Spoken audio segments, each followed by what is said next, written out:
compatriota, atento a las palpitaciones de la vida nacional y a la obligación contraída solemnemente de mantener el orden legal y la armonía de la familia venezolana, os dirijo la palabra para hablaros de un asunto que suscita opiniones divergentes y contradictorias. Los venezolanos tienen la gran sorpresa. El presidente de la República está hablando. Pongan la radio. Para mi generación, oír a un presidente hablando por radio, una cosa impresionante. Deseo que mi palabra, respaldada por la sinceridad y la rectitud de mis intenciones. López desde el comienzo utiliza tanto la radio como la prensa como uno de sus elementos fundamentales para conseguir la consolidación en el poder. Con cuyos ideales y aspiraciones... Papá era un típico andino. Él era un campesino. Él le gustaba el interior, él le gustaban las montañas. Era un hombre muy hábil, un hombre de gran estrategia. Era un hombre reflexivo, un hombre que no tenía violencia, un hombre sin pasiones. Yo no le vi pasiones nunca a López Contreras, sin odios.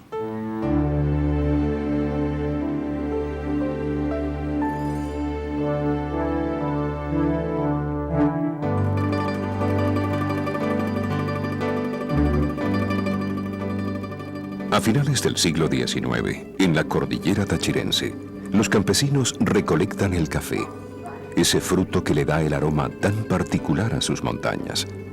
Son numerosas las pequeñas fincas cafetaleras que generan riqueza para toda la nación. Pero en este ambiente de trabajo y laboriosidad se cuelan aires de conflicto. En Queniquea, el 5 de mayo de 1883, doña Catalina Contreras da a luz a un niño en momentos en que su esposo, el coronel Manuel María López, se refugia en Cúcuta como perseguido político y muere sin haber conocido a su hijo. La crianza del niño quedará en manos de un sacerdote, su tío Fernando María Contreras, quien se encargará de su cuidado y educación, privilegio que sabrá aprovechar el joven López a lo largo de su vida. Él contaba que él le tenía miedo a muchas cosas. Le tenía miedo a la oscuridad, le tenía miedo a los muertos. Entonces el padre Contreras lo obligaba a ir a tocar las campanas, por ejemplo, cuando iba a haber un entierro, y le decía: anda, José Eleazar, y nunca le tengas miedo a los muertos, tenle miedo a los vivos. En las filas del páramo del Zumbador, los muchachos juegan a la guerra y los adolescentes, como Eleazar, esperan por un jefe. En 1898, Eleazar se gradúa de bachiller en el Colegio Sagrado Corazón de Jesús en La Grita. Allí comparte con muchos de sus compañeros su admiración por la figura de Cipriano Castro, guerrero y político, que ofrece vencer al gobierno para restaurar la causa liberal. Estas son sus montañas, el lugar de sus afectos y sus sueños. Pero es demasiado silencio para un muchacho de 16 años, criado en la casa de un cura, entre mujeres que se ponen viejas y un horizonte incierto. Eleazar no deja de mirar el mapa.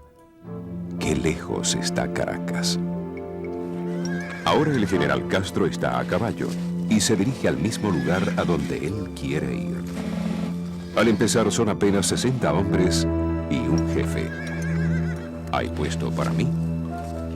Solo tiene 16 años, pero está bien que se quede. Después de todo, tiene montura propia.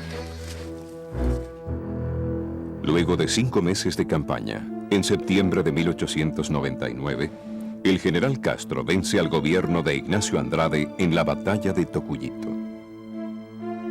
Las tropas andinas entran triunfantes bajo la mirada atónita de los caraqueños. López Contreras llega a la capital como herido de guerra. Uno de sus brazos fue abaleado. Algo interesante es que él no tenía pulso en el brazo izquierdo.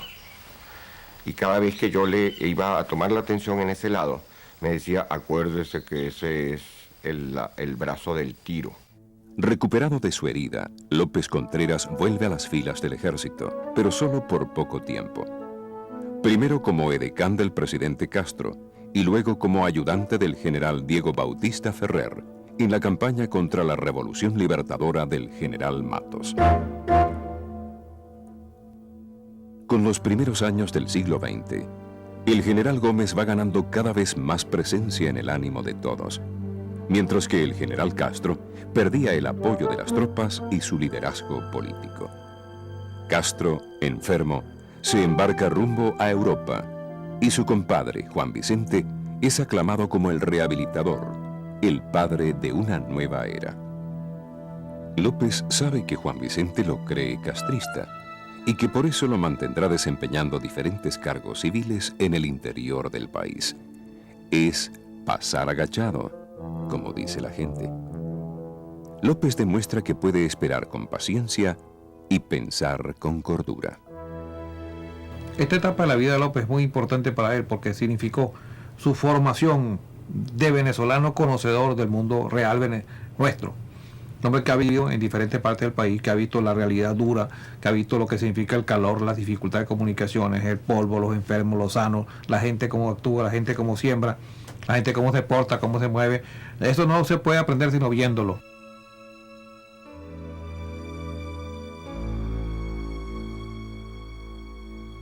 Papá se casó muy joven, se pasó muy joven estando en Puerto Cabello y tuvo 6 hijos, uno tras otro.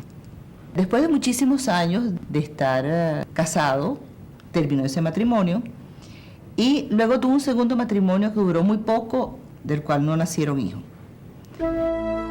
Desde 1914, López Contreras es devuelto a las filas del ejército. Ha comenzado a recuperar la confianza de su superior. Él sabe que los ascensos en su carrera significan mando, y el mando en Venezuela conduce al poder. López participa activamente en la organización y modernización del Ejército Nacional. Finalmente, el año 19, es designado para la dirección de guerra del Ministerio de Guerra y Marina. Ser director de guerra significaba mandar directamente toda la estructura militar del país, bajo la dependencia del comandante en jefe, que era el general Juan Vicente Gómez. Indicaba una gran confianza de Gómez en él y una capacidad de mando sobre todo el país en su parte militar. En 1921 se le encomienda un viaje a los Estados Unidos y a Europa. Esta visita, con la misión de comprar armas y pertrechos de guerra para el ejército venezolano, le permite conocer nuevas realidades políticas y sociales.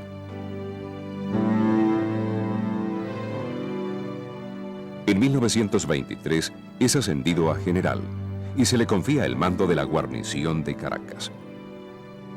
2 años más tarde representa a la nación venezolana en el Perú, durante la celebración del centenario de la batalla de Ayacucho. En esos años, la distancia entre López y su jefe se va haciendo cada día más corta. López es leal, no se mete en política, ni pregunta demasiado por la salud del presidente, que por cierto no ha sido muy buena últimamente.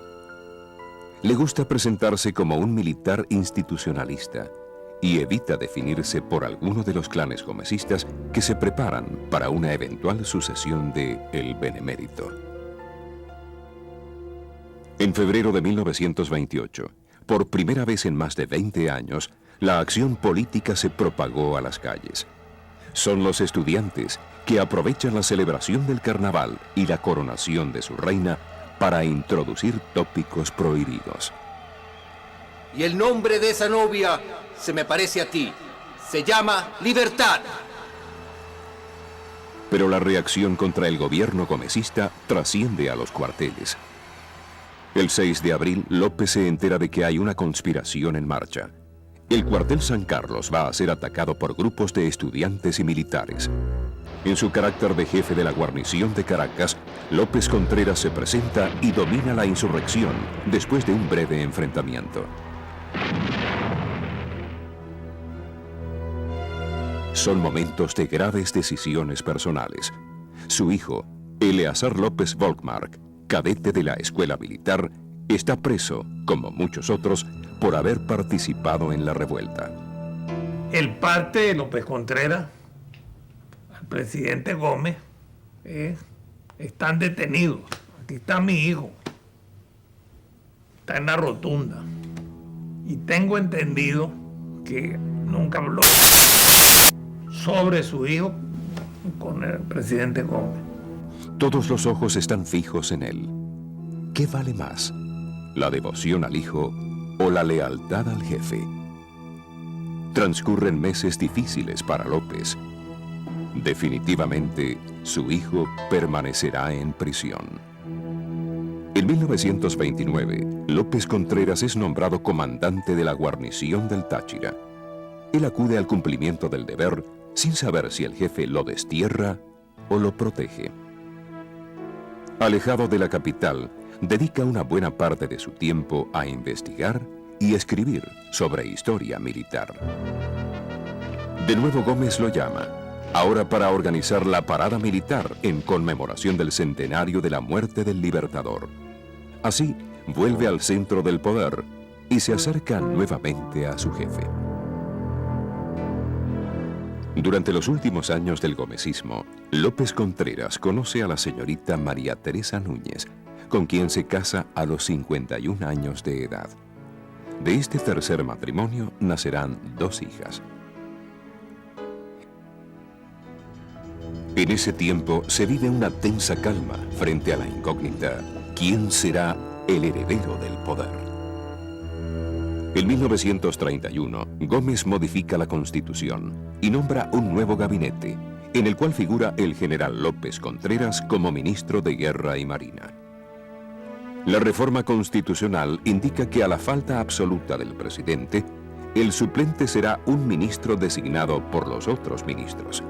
Gómez no dice quién va a ser su sucesor, pero lo está mirando. El general Gómez en algún momento debió persuadirse de que su régimen no era sostenible sin él, y que empeñarse en que hubiera un gomecismo sin Gómez era un disparate. Y se dedicó a preparar la transición. ¿Y para eso qué hizo? En lugar de buscar en las montoneras, en el viejo ejército tradicional del país, él buscó a uno de los pocos militares que tenían un gran prestigio intelectual como historiador y como hombre de pensamiento y como hombre honesto y culto en Venezuela, que era Eleazar López Contreras. Y lo puso de jefe de las Fuerzas Armadas Nacionales 5 años, contra la resistencia muy grande de todo el viejo gomecismo raigal, por lo cual de una vez señalaba quién era su sucesor. Gómez prepara la transición poniendo a López Contreras como ministro porque su verdadero sucesor era el ejército, y López es el mejor representante de ese ejército. Por eso, a la hora en que Gómez se enferma y le da un colapso el día 15 de diciembre, que los ministros vienen de Maracay a Caracas para reunirse y designar de una vez, sin fecha, las personas que iba a ser presidente, encargado, designan a López. El 17 de diciembre de 1935 se anuncia el fallecimiento del general Juan Vicente Gómez. Eleazar López Contreras asume de inmediato la presidencia provisional para finalizar el período gomecista que culmina en abril de 1936. El nuevo mandatario encabeza los actos fúnebres. Fue un padre para mí, dice, y lo despide con un beso en la frente. Durante el sepelio se siente el clima de tensión entre López Contreras y algunos integrantes de la familia Gómez que esperaban una sucesión dinástica. Atento a las palpitaciones. A pocos minutos de la muerte de Juan Vicente Gómez, el general López Contreras se dirige al país a través de la radio y ratifica que su gobierno mantendrá el orden respaldado por el ejército venezolano. El Manganzón llamaron a Guzmán Blanco, el Cabito a Castro, a Gómez el Bagre y ahora a López el Ronquito. Y efectivamente, una voz muy grave, ronca, le está diciendo al país que él es el jefe de la nación y jefe de las Fuerzas Armadas, que él garantiza las libertades y el respeto y que pide calma y cordura. Pero la situación de los primeros días de su gobierno es de incertidumbre para todos los sectores. Se producen manifestaciones en Caracas y en ciudades del interior. Se libera a los presos políticos y se permite el regreso de los exiliados. En medio de la turbulencia, el presidente recibe constantemente a grupos de civiles que le comunican su apoyo o le solicitan acciones inmediatas. Se crean organizaciones políticas que nada tienen que ver con los viejos partidos de linaje caudillista. Personeros del gomecismo y familiares de Gómez parten rumbo al exilio. Sus propiedades son saqueadas y el gobierno se abstiene de reprimir esta acción. Por un lado, un país mayoritario, asombrado con las libertades, con estos jóvenes que llegaban, con estos discursos. El país no está acostumbrado a eso. Y por otro lado, una nueva generación de políticos que decían, cambien, ya, todo. Disuelva el Congreso, haga esto, ya. Ese hombre tenía que moverse con esta amenaza a la derecha, con esta amenaza a la izquierda y con estos reclamos enfrente de él. Lo que necesitaba López Contreras era consolidarse en el poder. Para ello tenía que establecer claramente las diferencias entre los dos bandos que estaban en oposición, que era el gomecismo del cual él venía. Él tenía que destacarse, disociarse, separarse del gomecismo, y tenía también que hacer la diferencia con la izquierda bajo el título de comunista. Hay una anécdota que se ha contado mucho de López, que lo visita la gente de la izquierda para protestar por algo y le dice usted tiene razón. Lo visita la gente de la derecha para protestar por lo contrario y le dice usted tiene razón. Y su esposa le reclamó después, oyendo las dos conversaciones, ¿y por qué tú dices a uno que tiene razón y otro que tiene razón también? ¿Qué es eso? Y dice, tú también tienes razón. Era Samarro, claro que era. La izquierda acrecienta sus demandas y el gobierno recurre a la suspensión de garantías y a la censura de prensa. La vida política del momento parece estar señalada por la inexperiencia y la confusión. En la mañana del 14 de febrero, numerosas personas se dan cita en la Plaza Bolívar para protestar contra las medidas represivas. Se oyen disparos que provienen de la gobernación. El saldo es de 6 muertos y decenas de heridos. Esa misma tarde, la Federación de Estudiantes de Venezuela organiza una manifestación cívica que sale desde la universidad, encabezada por el rector Francisco Antonio Rísquez. Representaciones de todos los sectores marchan en Caracas. La ciudad nunca había visto tanta gente en la calle, más de 30.000 personas. A la llegada de la multitud a Miraflores, López Contreras recibe a los líderes de la manifestación, a quienes asegura cambios. Ese día se oye a López decir, hoy sí me han hecho doler la cabeza. Calma y cordura está pidiendo el nuevo presidente. Aguantar la dictadura, responde el hombre de la calle. Pero la frase iba a significar más que una consigna momentánea. Era la síntesis de una nueva manera de gobernar. A vista de pájaro, como dos anillos que quisieran simular los trágicos grillos que otrora sirvieran de castigo a los presos de Venezuela, aparece en el corazón de Caracas la Rotunda, el tétrico edificio que sembró destrucción y muerte en épocas pasadas, hasta que en enero del presente año fue decretada su demolición. Frente a los sucesos del 14 de febrero, López Contreras y su gabinete anuncian el programa de gobierno, llamado Programa de Febrero, con el cual se responde inicialmente a las urgentes demandas sociales de la Venezuela del momento. López le dice al país, nosotros los venezolanos estamos enfermos, somos palúdicos, somos tuberculosos, somos leprosos. Los niños están muriendo de gastroenteritis. Tenemos que educar al país que es de analfabetos. Por primera vez se anuncia un plan de acción. El próximo paso de López Contreras es asegurar su elección presidencial a través del Congreso para el nuevo período. Ante la oposición de la izquierda, que ataca la existencia del Congreso gomecista, López argumenta la necesidad de preservar el hilo constitucional. Finalmente, el 19 de abril de 1936, es electo presidente de la República.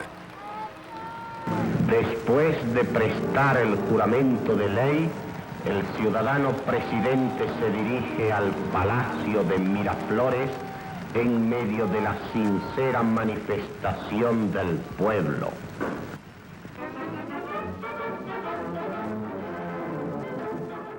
Para la oposición de izquierda, que fuera un Congreso gomecista el que eligiera al sucesor de Gómez, era, bueno, prácticamente lo contrario a la posibilidad de cualquier apertura. Por eso la primera reacción de la izquierda es tratar de eliminar al Congreso. O sea que la izquierda no está tanto contra López como persona, sino contra el mecanismo de que sea el Congreso gomecista el que elija al sucesor. Pero a pesar del mantenimiento del Congreso, López incorpora a su gabinete a intelectuales y a destacados profesionales venidos de diversos horizontes políticos y generacionales, a muchos de los cuales no les une amistad previa. Yo estaba, por ejemplo, en el gabinete y yo tenía 33 años, y junto a mí estaban hombres que podían ser no mis padres, sino mis abuelos. López Contreras oía mucho, era muy respetuoso de la opinión ajena, y le daba a sus ministros una gran amplitud, porque había un sentimiento de responsabilidad frente al país. Por su parte, el cuerpo legislativo, presionado por las fuerzas populares, adopta medidas históricas. Tuvo que tomar medidas muy difíciles. Por ejemplo, el Congreso del año 1936, al reformar la Constitución, estableció la confiscación de todos los bienes de la herencia del general Juan Vicente Gómez, que fue una medida de las más trascendentales que en esa materia se han dado en el país. El 4 de junio se realiza una gigantesca manifestación contra la Ley de Orden Público, conocida como Ley Lara. Días más tarde, una huelga general fracasa. Sin embargo, el tenso clima se prolonga por todo el año 36. La izquierda parece querer emular a los frentes populares que se generan en Europa, en donde en julio de ese año estalla la Guerra Civil Española, conflicto que será seguido con interés y atención en nuestro país. Pero noticias menos trágicas sorprenden también a los venezolanos de la época. Aquí tenemos a Miss Caracas, quien ha conquistado para Venezuela el título de Miss Atlántida en el reciente concurso internacional de belleza celebrado en la ciudad de San José de Costa Rica, al cual concurrieron representantes de los países de Centroamérica y del Caribe. El convulsionado año 36 cierra con una huelga petrolera que se inicia en diciembre y que finaliza 37 días más tarde por decreto del Ejecutivo Nacional. En febrero de 1937 son revocadas las autorizaciones para el funcionamiento legal de los principales partidos de oposición. Las agrupaciones políticas quedan destinadas a la clandestinidad, limitando así la apertura democrática. Estas medidas le restan a López la simpatía de sectores que inicialmente apoyaban a su régimen, al cual algunos opositores llamarán luego el quinquenio socarrón. El presidente López Contreras evidentemente logró un impulso grande en lo que pudiéramos llamar la apertura de la democracia. Pero también hay que decir que durante esos años no se completó el crecimiento democrático. Un desarrollo más completo de la democracia en ese periodo necesitaba la legalización de los partidos de oposición. O sea, él admitió una oposición, pero controlada a través de la ilegalidad. Finalmente, López Contreras usará el inciso 6 del artículo 32 de la Constitución, que prohíbe las actividades comunistas, para decretar así la expulsión de los principales dirigentes de las diversas tendencias de izquierda que hacen oposición. 26 militantes políticos salen del país en marzo de 1937, pero uno de los líderes, Rómulo Betancourt, permanece oculto en Caracas hasta octubre del año 39. En un toque de picaresca política, Betancourt despachaba en secreto sus artículos al diario Ahora, mientras un mensajero del presidente llevaba los editoriales escritos por López Contreras al diario Crítica. ¿No se tropezarían alguna vez estos emisarios en una Caracas tan pequeña? Yo diría que ese periodo del 37 al 41 ha sido el más fecundo en este siglo en la discusión política, estrictamente hablando, porque tanto la izquierda, representada fundamentalmente por el PDN, pero también la izquierda comunista, y la derecha, se ven obligados a discutir las cosas, no únicamente a imponerlas desde un gobierno o desde una oposición. A partir de 1937, el gobierno lopecista podrá ser más efectivo en cuanto a realizaciones. Comienza a desarrollar los objetivos establecidos en el programa de febrero. Este programa se complementa en 1938 con la presentación ante el Congreso de un plan político-administrativo llamado Plan Trienal. Este ofrece una explicación detallada de las obras que realizará el Ejecutivo durante el resto de su mandato.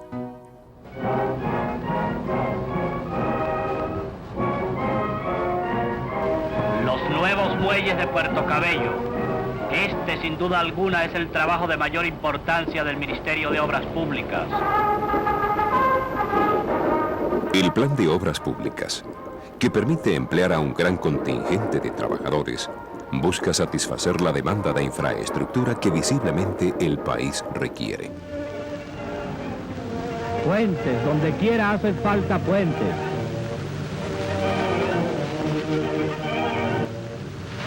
Amparados por la recién promulgada Ley del Trabajo, los obreros reciben por primera vez los derechos de preaviso, cesantía, antigüedad y reparto de utilidades. El nuevo Ministerio del Trabajo y Comunicaciones supervisa el cumplimiento de esta ley. Los obreros de los muelles de La Guaira, todos estrenando nuevos uniformes, festejan la celebración del primer aniversario de que el puerto pasó a ser propiedad de la nación.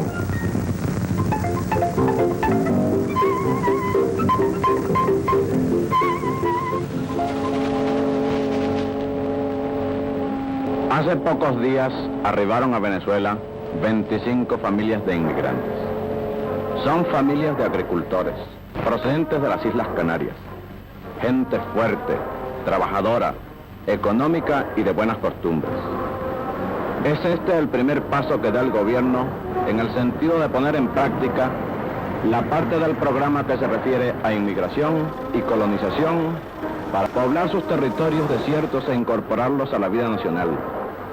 Diversificar su agricultura, desarrollar nuevas industrias y perfeccionar las ya existentes en el país, y lo que es más todavía, contribuir así al mejoramiento de su raza y de su cultura, lo que traerá como consecuencia un extraordinario desarrollo económico y social.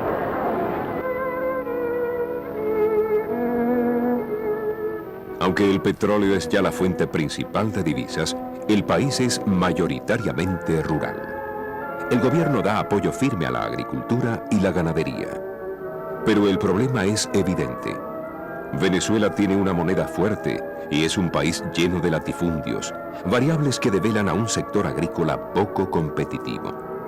Con la introducción de métodos científicos, se intenta responder al permanente desafío que ha sido la modernización del campo venezolano.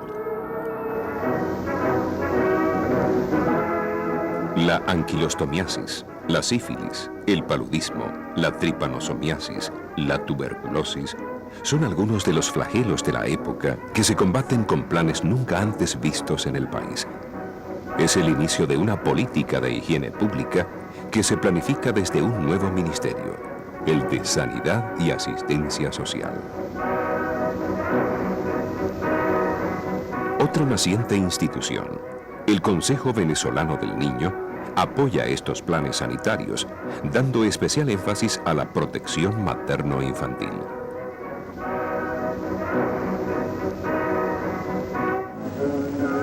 Halagadores resultados han sido obtenidos por el Ministerio de Obras Públicas con el funcionamiento de sus escuelas para obreros. Es día de exámenes, día de sustos y emociones para los alumnos. La Junta Examinadora, como puede verse, no inspira temor, al contrario.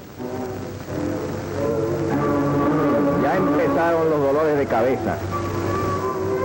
El pensador de Rodin en persona. Como que no sirve el lápiz. No te están viendo. Ayúdate con los dedos. El alumno de más edad recibe un primer premio en aplicación. Venezuela, con el gobierno de López Contreras, se encuentra en las mejores condiciones para convertirse en un Estado interventor. Está influenciado por las ideas del New Deal de los Estados Unidos, que para poder salir de la depresión y para poder reformar el capitalismo interno, hace de un Estado más o menos árbitro de la situación, un Estado interventor, sobre todo en las áreas sociales, a través del gasto social y garantía del trabajo de las personas. Cuando el Estado evoluciona sobre unas bases ya sólidas que López le ha preparado. El Estado tiene la legislación del trabajo, el Estado tiene la Guardia Nacional, el Estado tiene el Banco Central, el Estado tiene el Ministerio de Agricultura y Cría, tiene el Ministerio de Sanidad. Es decir, él crea todas las bases necesarias para que el Estado moderno venezolano pueda empezar a funcionar. Hay que mencionar, por ejemplo, el Banco Central de Venezuela, cuya existencia le va a dar al gobierno la posibilidad de manejar la política económica. O sea, hasta ese momento los bancos trabajaban cada uno por su cuenta, emitían moneda por su cuenta. El que se genere un banco central pone en las manos del gobierno la posibilidad de manejar la política monetaria. El presidente recorre el país en un esfuerzo por ofrecer confianza y optimismo a la población. La figura del mandatario ahora viste de civil. El año 36 se quitó el uniforme, se vistió de civil y al mismo tiempo quitó la gran caravana que acompañaba al presidente Gómez cuando se deslizaba por las calles de Caracas o de Maracay. Por eso la gente acuñó una frase, lo llamaban el sequito porque era muy delgado. Lo llamaban también el ronquito porque tenía la voz un poco ronca. Pero le aplicaron esta frase, el sequito se quitó el séquito. Entrada del presidente a San Felipe. El general López Contreras sabe que para demostrar al pueblo su confianza hay que rozarse con él.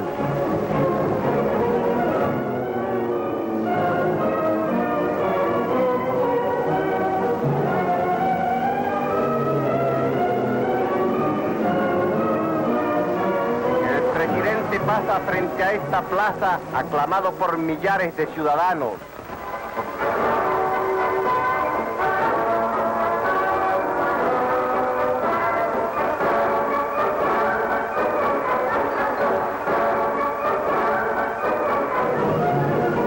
Al presidente le interesa todo y todo lo examina.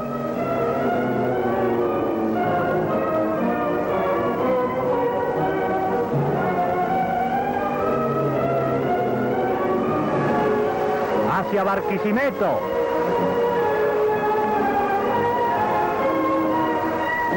Juan Bimba se entusiasma al ver de cerca al presidente más democrático que ha tenido Venezuela. El general López Contreras oye las peticiones de los leprosos y prodiga a sus abatidos espíritus palabras de aliento. En estos momentos no hace falta el motor del auto presidencial. El pueblo entusiasmado lo suple, impulsando al vehículo. En esta pantalla se ha visto categórica, clara, definitivamente, cuál es el verdadero sentimiento del pueblo para con el señor general Eleazar López Contreras, presidente constitucional de los Estados Unidos de Venezuela. La visión final resulta grandiosa. Esa selva de torres que emerge del lago allá en el fondo y el muelle estupendamente repletos de obreros que aplauden, victorean y dicen su adiós al presidente, sugieren lo que debe ser el futuro de la República, bajo la dirección de un gobierno democrático y en un marco de prosperidad y de grandeza. Sin duda, la propaganda oficial tiene ya su tono particular, mas el país baila a su propio ritmo. Nuevos hábitos y modas se mezclan con los ya tradicionales. Mira pirulín, pirulín, mira cómo verla pirulín, mira pirulín, pirulín, mira cómo verla pirulín, cuando yo paso por aquí. el barretero sale a ver como pregono sin querer, y la negrita del solar y las blanquitas del pilar se vuelven locas cuando yo pregono así como no hay dos. Pirulín, pirulín, pirulín, porque azuquita tengo yo, mi canelita Dios me dio, y si tú lo quieres saber, un pirulín debes comer.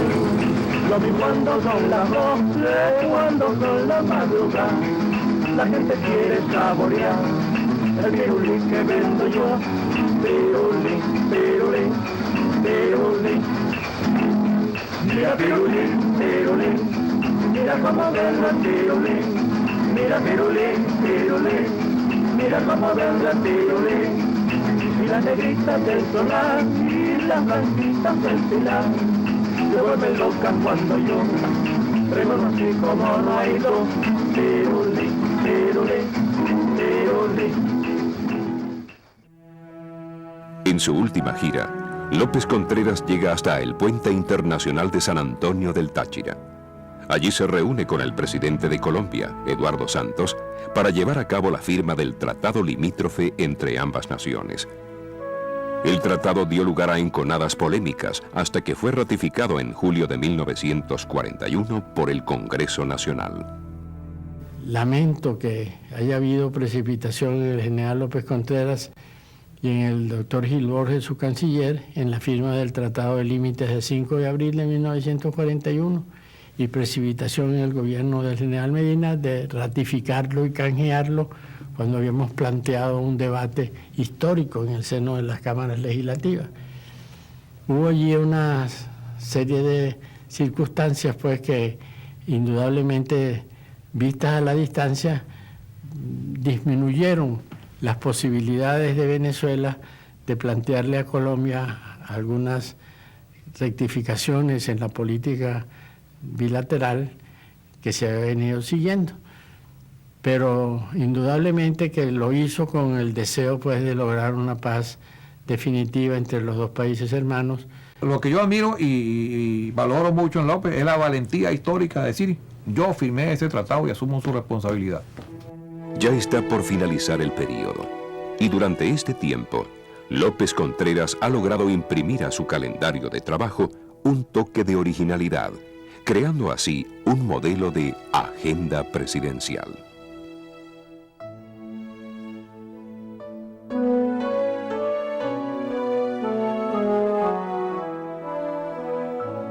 Inauguraciones de diversa índole, actos del sector público y del privado, recepciones diplomáticas, sucesos culturales, así como eventos de carácter militar, son recurrentes en la nueva agenda.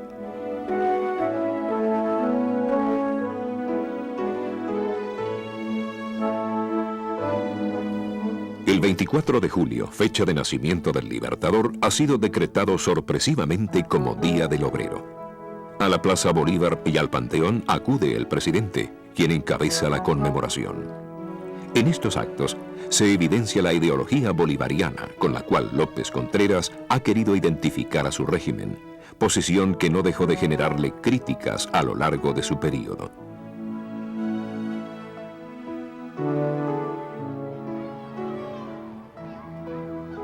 En su casa, La Quebradita, tendrá tiempo para festejar los cumpleaños de sus hijas, y en Queniquea, su casa de campo en Los Teques, compartirá con amigos y familiares algunos momentos de descanso.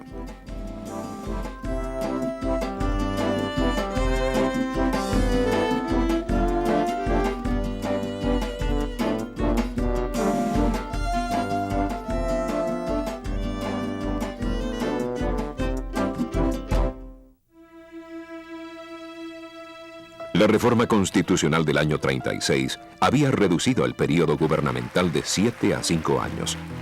López, que había sido electo antes de la reforma, decide aplicar este precepto constitucional y reduce su mandato 2 años. De esta forma, para 1941, se preparan las elecciones presidenciales a través del Congreso de la República. A pesar de que López Contreras manejó la posibilidad de que lo sucediera un civil, Él asegura que los grupos de presión que se mantienen cercanos al poder exigen dos condiciones para el candidato oficial. Debe ser andino y militar. El general Isaías Medina Angarita, ministro de Guerra y Marina y hombre de confianza del presidente, parece asegurar la continuidad del orden establecido. Rómulo Gallegos, el candidato de la oposición, es una figura intelectual de gran prestigio. Fue ministro de López en el 36 y ahora encarna las esperanzas de una izquierda que apuesta al futuro. Por el general Isaías Medina A. Por el general Isaías Medina A. Por el general Medina Angarita. Con 120 votos, el general Isaías Medina es electo por el Congreso Nacional como nuevo presidente. En mayo de ese mismo año, López Contreras es honrado con la más alta designación militar, general en jefe, el único de ese rango en este siglo. Durante el gobierno de Medina se acentúa notablemente la apertura democrática. Los partidos alcanzan su legalización e incluso se producen alianzas entre el Partido Democrático Venezolano, plataforma política del medinismo, y el Partido Comunista. López, que está ubicado en el ángulo opuesto de la historia, se siente cada vez más alejado de Isaías Medina. Para el final del período medinista, el voto popular y directo no es todavía una realidad. Por ello, el Congreso Nacional será responsable de elegir el nuevo presidente para el período 46-51. Una circunstancia inesperada inhabilita al candidato de consenso, Diógenes Escalante, para llegar a la ronda final.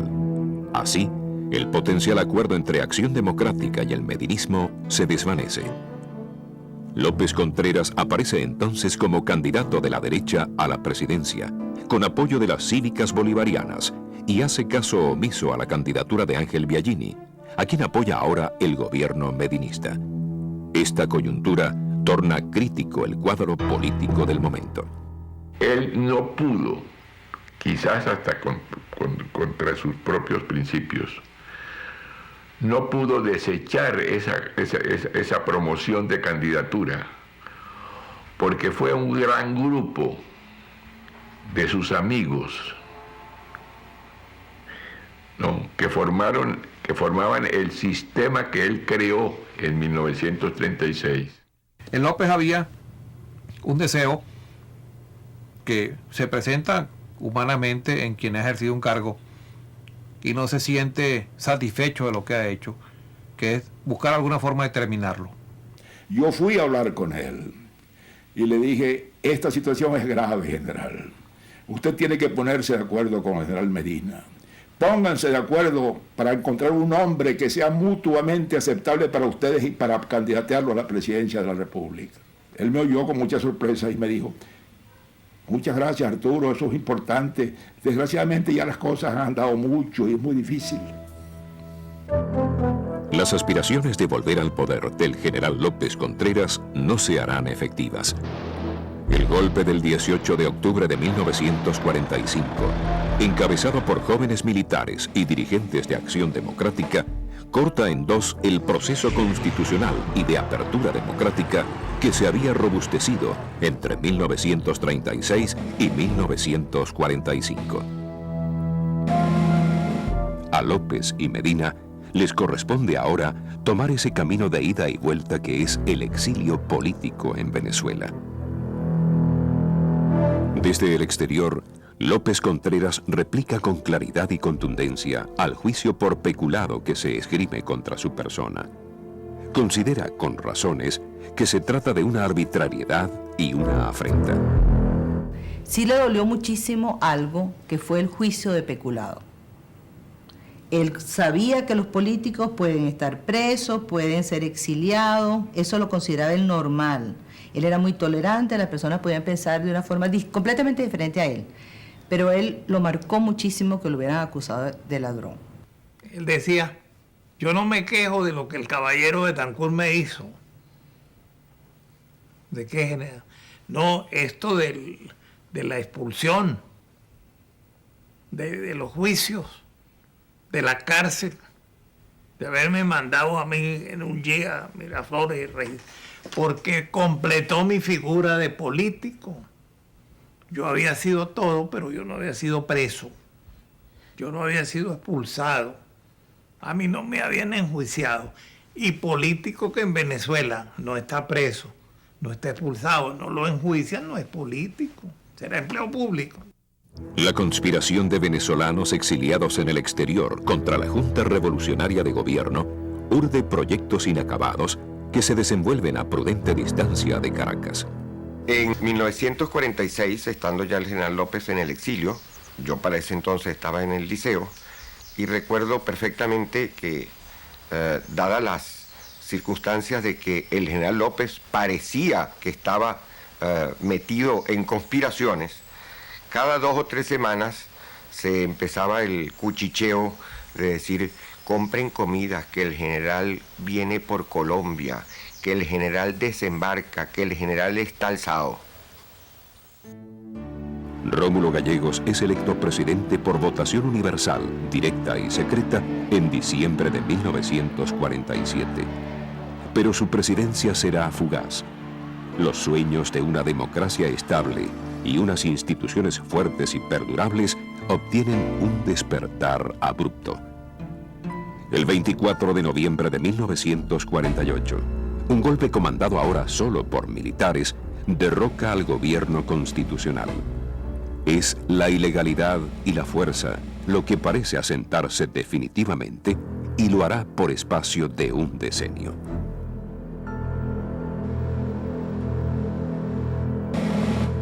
López Contreras regresa a Caracas en 1950 y le son devueltos los bienes que con saña le habían confiscado en 1946 durante su exilio.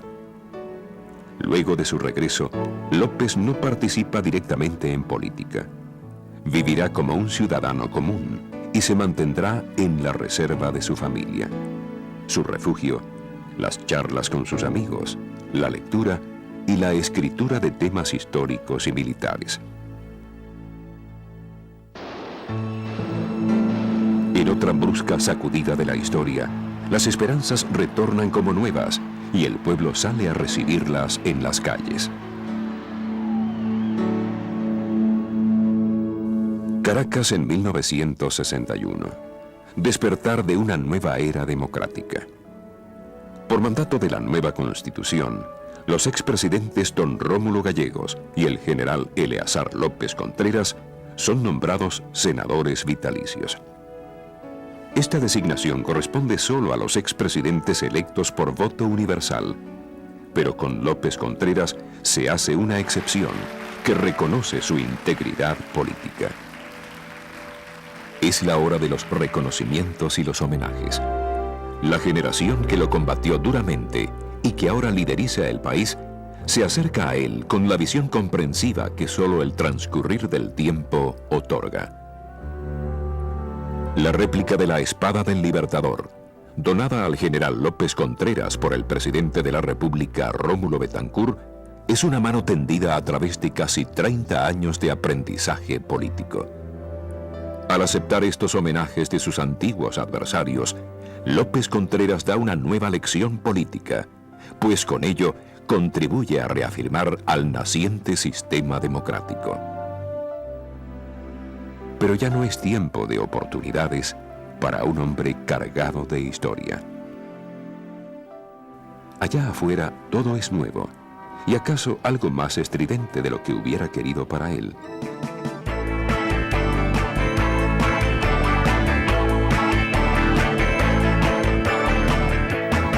Un día me miró y me dijo: "Pero ya cumplí. ¿No le parece que estoy de sobra aquí? Dios como que se olvidó de mí".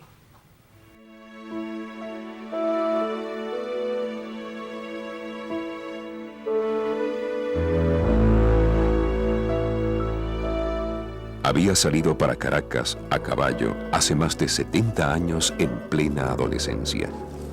Traía una herida de guerra, un duro aprendizaje sobre el propio país y por delante una trocha difícil de vencer, empinada como la de sus montañas.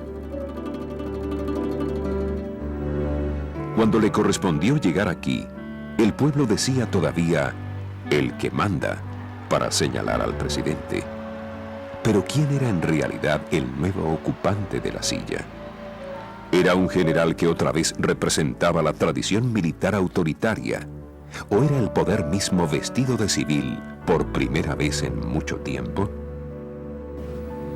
Venezuela, cuando termina su periodo del general López Contreras, era un país distinto al que le había recibido. Era un país con un rumbo democrático. Era un país con una inmensa mayoría de gente que pensaba en cómo afianzar, ampliar y hacer más efectiva y útil la democracia venezolana. Eso no lo puede hacer sino un hombre con una gran capacidad política, una gran capacidad de maniobra, una gran inteligencia y una gran perspicacia en saber hacia dónde va. López consigue convertir la política de fuerza en una política de diálogo, lo cual implica una cierta tolerancia y una cierta capacidad de entrar en contacto con todos los sectores sociales. Pero indudablemente pues que la figura de López Contreras fue la que abrió los cauces para que el país comenzara a vivir una vida nueva, una vida diferente. Es decir, le abrió las puertas a nuevo tiempo. Con este uniforme lo despidió el pueblo en las calles, pero su memoria verdadera es un arquetipo de civilidad, de respeto a las instituciones, de la cordura y la prudencia. Gobernó en un tiempo convulsionado de ensayo y aprendizaje. No satisfizo a los extremos, pero para muchos representó la tolerancia, el equilibrio, así como la firmeza y la fidelidad a sus ideas. Se definió como un hombre de evolución y no de revolución.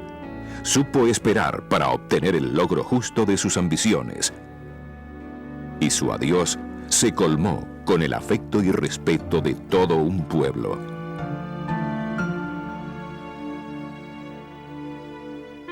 Es Eleazar López Contreras, el hombre de la transición.